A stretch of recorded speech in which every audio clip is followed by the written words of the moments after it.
Opinion.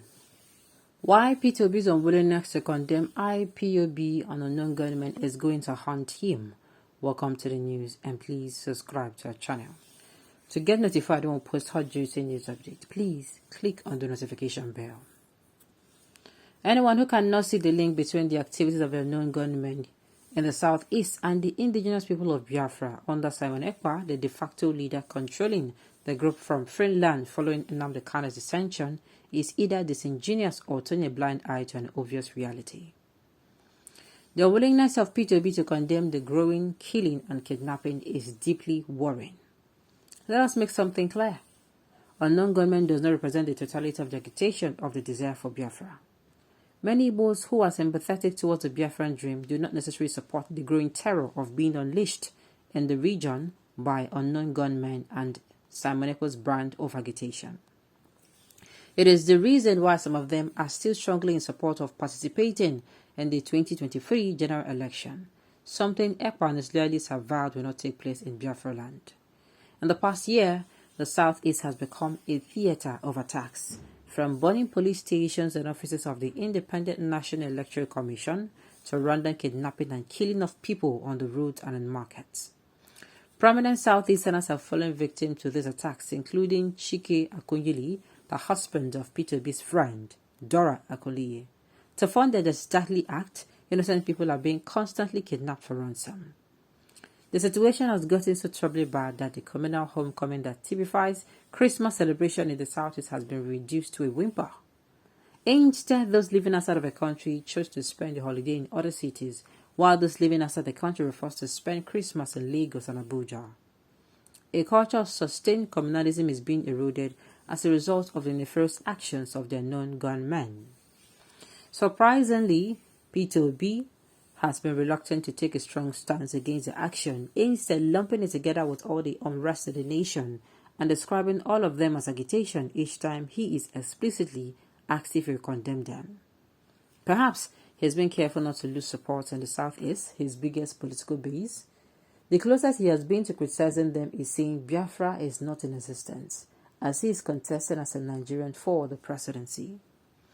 In two separate video interviews, one conducted by Kadari Ahmed and the other by Shehu Okimbaloye, Obi was asked if he would condemn the activities of the indigenous people of Biafra and the unknown gunmen. His response was that he could not condemn it because he had not had the details of the activities yet. He said instead he would dialogue with all agitators if he becomes president. He said, and I quote, "I cannot condemn the ESN because I am not sure who is doing that. You can only condemn people when there's a process in which they said this person has done something." While his response sounds diplomatic, the actions of the indigenous people of Biafra and the unknown gunmen has really gone past that. Any group that tries to make a statement by killing innocent people has not the right to be at a negotiation table. That would be an insult to the innocent lives lost. In his Armed Forces Remembrance Day statement, Obi specifically mentioned that ISWAP and Boko Haram as extreme groups, while noticeably refusing to acknowledge that IPOB and unknown gunmen belong to the same prescribed bracket. There is already a cloud of accusation hanging around Obi's neck that is sympathetic to IPOB. A recent statement by Simon Ekpa that Peter Obi is part of IPOB, both physically, spiritually, and otherwise, he lied, further reinforces this rumor.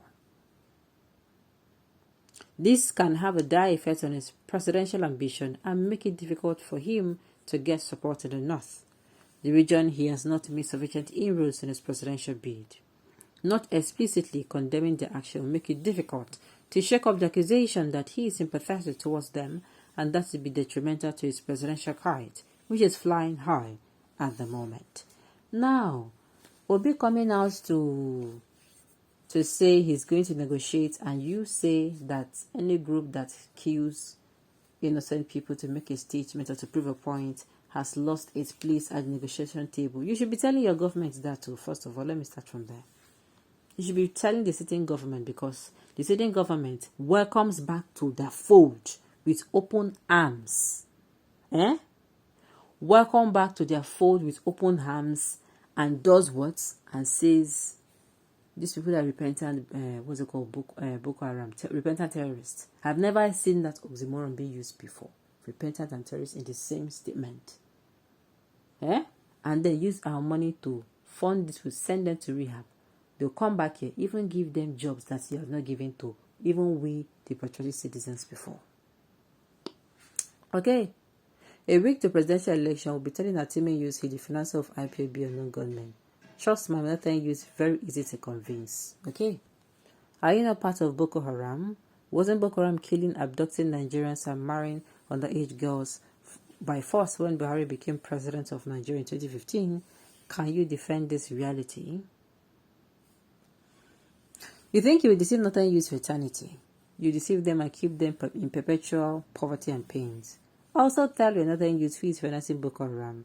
Tell them who is occupying Kaduna, Katsina, Zamfara, etc. First, if it to be, it is not going to be easy.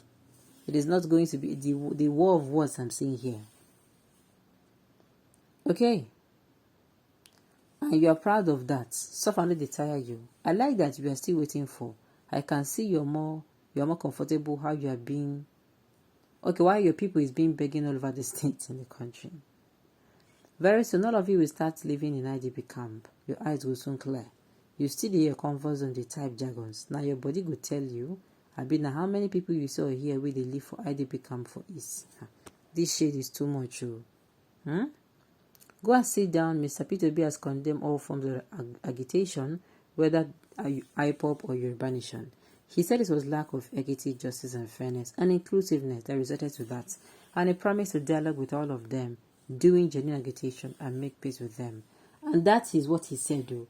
I did not include the part that he said anybody that refused now to, he's now going to, but he's not going to use violence without, using every type of peace as in every way to settle peacefully. He's not going to just jump into using violence the way the government is jumping into using violence these days. Okay. The writer is being mischievous or trying to play ignorance of Peter's repeated response on the matter of IPOB. You rightly captured what P2B has repeatedly said at different fora. Okay. Has Tinubu come out to condemn Odudu agitators? All the political parties and the presidential candidates, none has spoken or condemned IPOB or non-government directly. Obi said they will negotiate with various ethnic groups to find the lasting solutions to problems of agitation.